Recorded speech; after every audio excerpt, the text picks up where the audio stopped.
All right.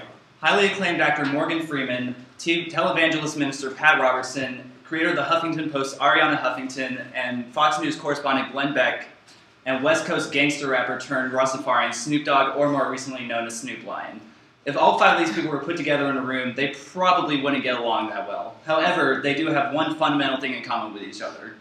They all believe that marijuana should be legalized and regulated for both medicinal and recreational purposes. In fact, these five are not in the minority opinion of the country. 81% of the country believes that marijuana should be legalized for medicinal purposes, 72% believe in decriminalization of marijuana, 50% believe in full, and 50% believe in full-on legalization of the drug. Many people would be surprised to find out that marijuana has only been illegal for about 1% of its known existence in the country. In fact, the first marijuana law passed in America was in 1619 in the Jamestown colony in Virginia, stating that each farmer must grow their own fair share of hemp. Even Thomas Jefferson is quoted as saying, "Some of my finest hours have been spent on my back veranda smoking hemp and observing as far as my eye can see." Queen Victoria used the drug to alleviate the pains of her menstrual cramps. So if marijuana has been so prevalently used throughout history, why is it illegal today? Well, it's obviously because we've learned of the dangers of the drug, such as the fact that it causes brain cell damage, right? Well, let's take a look at the source of this information. In 1974, Dr. Robert Heath conducted a study with two groups of rhesus monkeys. One group was given heavy doses of cannabis, about the equivalent of 30 joints a day. The other group was given absolutely nothing. After about 90 days of studying, the monkeys from the smoking group began to die off, and Dr. Heath then counted the number of dead brain cells in both the smoking group and the non-smoking group, and reported that the smoking group had a significantly higher number of dead brain cells. And the information from this study was published to the country, and it became nationally accepted that marijuana use did result in the loss of brain cells. However, it was not until 6 years later, in 1980, that the true nature of the results were released. What really happened was Dr. Heath had strapped the monkeys down into chairs and placed gas masks on them, where they were forced to inhale the equivalent of 63 Colombian-strength joints for about 5 minutes. During this time, there was no oxygen provided, meaning that the monkeys were inhaling straight cannabis smoke. Now, as I'm sure you're all aware, brain cells require oxygen to survive. So after prolonged exposure to this kind of procedure, the brain cells began dying, and the monkeys died as a result of that. And so Dr. Heath did an excellent job proving that that brain cells require oxygen to survive, but did a pretty bad job at showing that marijuana is the direct result of this. In fact, Judge Francis Young of the DEA even stated that marijuana in its natural form is one of the safest, most therapeutically active substances known to man. Alright, so if marijuana is not deadly, then why is it illegal exactly? Well, the biggest reason points to racism. In 1910, Mexican immigrants came to the country in search of better living conditions and jobs. With them, many of them brought marijuana. Now, the drug had already been introduced to the United States, however, it just simply was not that popular amongst the population. By the 1930s, the drug usage spread to the black community, more specifically swing and jazz artists such as Louis Armstrong, Cab Calloway, and Fats Waller, all of whom had songs relating to marijuana use in either the name or the lyrics of the songs. After about 20 years of seeing the drug usage amongst minorities, the white population wanted to do something about it and resorted to tactics such as yellow journalism.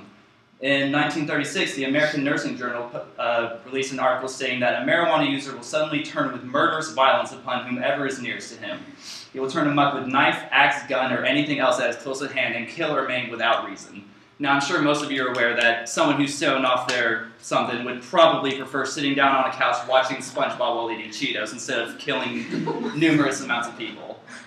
Another man, Harry J. Anslinger, stated that reefer makes darkies think they're as good as white men. Now, this bigoted, racist statement wouldn't mean anything unless it came from someone such as Anslinger, who was later appointed the first director of the Federal Bureau of Narcotics, which was later renamed to the Drug Enforcement Agency. And it was mostly through the works of Harry Anslinger that the Marijuana Tax Act of 1937 came into play. What this did was it stated that in order for someone to grow or smoke marijuana, they had to get a stamp from the government, giving them permission to do so. However, the government was not passing out stamps to anyone, and anyone who was caught smoking or growing the plant was sent to jail. And the law has basically stayed the same ever since. As I said before, marijuana use has only been illegal for about 1% of its known existence in history. So some of the first recorded uses of marijuana were recorded in 2737 BC, and it's even one of the 50 fundamental herbs in traditional Chinese medicine. So what can marijuana be used to heal exactly? Well, doctors in California have reported over 300,000 plus cases of marijuana use alleviating the pains associated with migraines. In 2009, the American Association for Cancer Research stated that marijuana usage slows tumor growth in the lungs, breast, and brain. In 2006, the Scripps Institute stated that the THC, the active ingredient in marijuana, blocks deposits in the brain that cause Alzheimer's. The University of Southern California stated in 2009 that not only is marijuana a perfect alternative for Ritalin, but it also does the same exact effects of the drugs without any of the negative side effects. And women across the globe have reported that marijuana use reduces the pain in PMS, and even Queen Victoria is smiling there like a little stone. We all know we're flying. So why should we legalize marijuana for recreational purposes? Wouldn't that just mean that everyone would be running around getting stoned? Well, there's a little more to it than just that. Anywhere from 40 to 70% of all marijuana currently in the United States was grown, cultivated, and smuggled into the country from the Mexican cartel. In fact, there's an estimated one-third of all of the cartel's revenue comes from marijuana sales in the United States. Just in the past 6 years, there have been over 60,000 cartel-related deaths, and with hundreds and thousands of people still missing, their remains unknown. And with the legalization of marijuana, there could be an estimated $10 billion taken away from the cartel. Alejandro Hope, security expert at the Mexican Competitiveness Institute, stated that legalizing marijuana in the U.S. could be the biggest structural blow that Mexican drug trafficking has experienced in a generation. In addition to keeping it out of the hands of the cartel, legalizing marijuana could also keep it out of the hands of children. In 2009, the National Center of Addiction and Substance Abuse conducted a survey on children amongst the ages of 12 to 17 and found that 40% of children said that they could get marijuana within a day, and of that 40%, 20% said they could get it within an hour. In the same study, children said that it was much easier to obtain marijuana, an illegal substance, than it was to obtain tobacco or alcohol, both legal, regulated substances. Now, why is this? Because these drugs are regulated. In order to get these, you have to have proof of your legal age to purchase them, whereas the sketchy drug dealer down the street probably doesn't care if you're 12 or 21, just as long as he gets his money, he'll sell it to you. So in addition to keeping it out of the hands of the cartel and children, legalizing marijuana could be one of the biggest boosts to the American economy seen in this generation. In 2006, there was an all-time record high of 858,500 marijuana-related arrests, with only 600,000 arrests for violent crimes. Of this number, 89% were for simple possession, while 11% were for distribution and manufacture of the drug.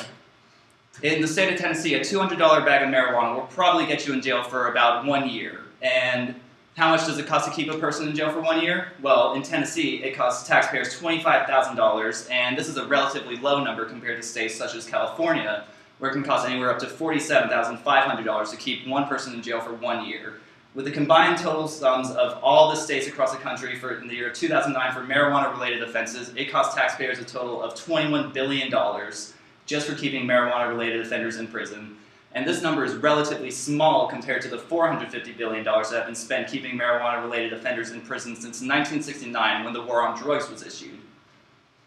However, if marijuana were legalized for recreational purposes, it would open up hundreds and thousands of jobs and businesses across the country, such as coffee shops, basically the equivalent of the marijuana bar.